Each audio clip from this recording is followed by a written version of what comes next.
Welcome to Not Milk Never Milk. Subscribe if you're lactose intolerant.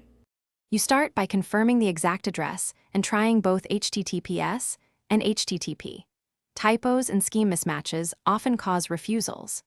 Next, clear your browser cache and open a private window so stale sessions aren't blocking you. Once done, test basic reachability with ping or curl from your machine, and try the site from another device or a mobile network to rule out local network issues and identify whether the refusal is local or remote. Now focus on DNS and network routing.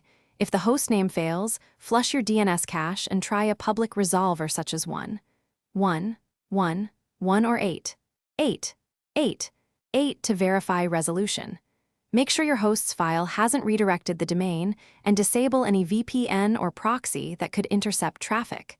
Then test direct TCP connectivity to the web ports using Telnet or curl. This shows whether the server accepts connections and whether TLS handshake errors are the cause, which points toward certificate or server-side configuration problems. Finish by inspecting the server. Restart the web server or reverse proxy service and review access and error logs for connection refusals and listener errors. Make sure the host firewall, NAT, and security groups allow ports 80 and 443, and verify your hosting provider's status page for outages.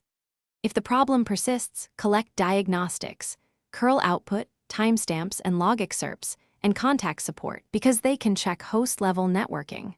Troubleshooting.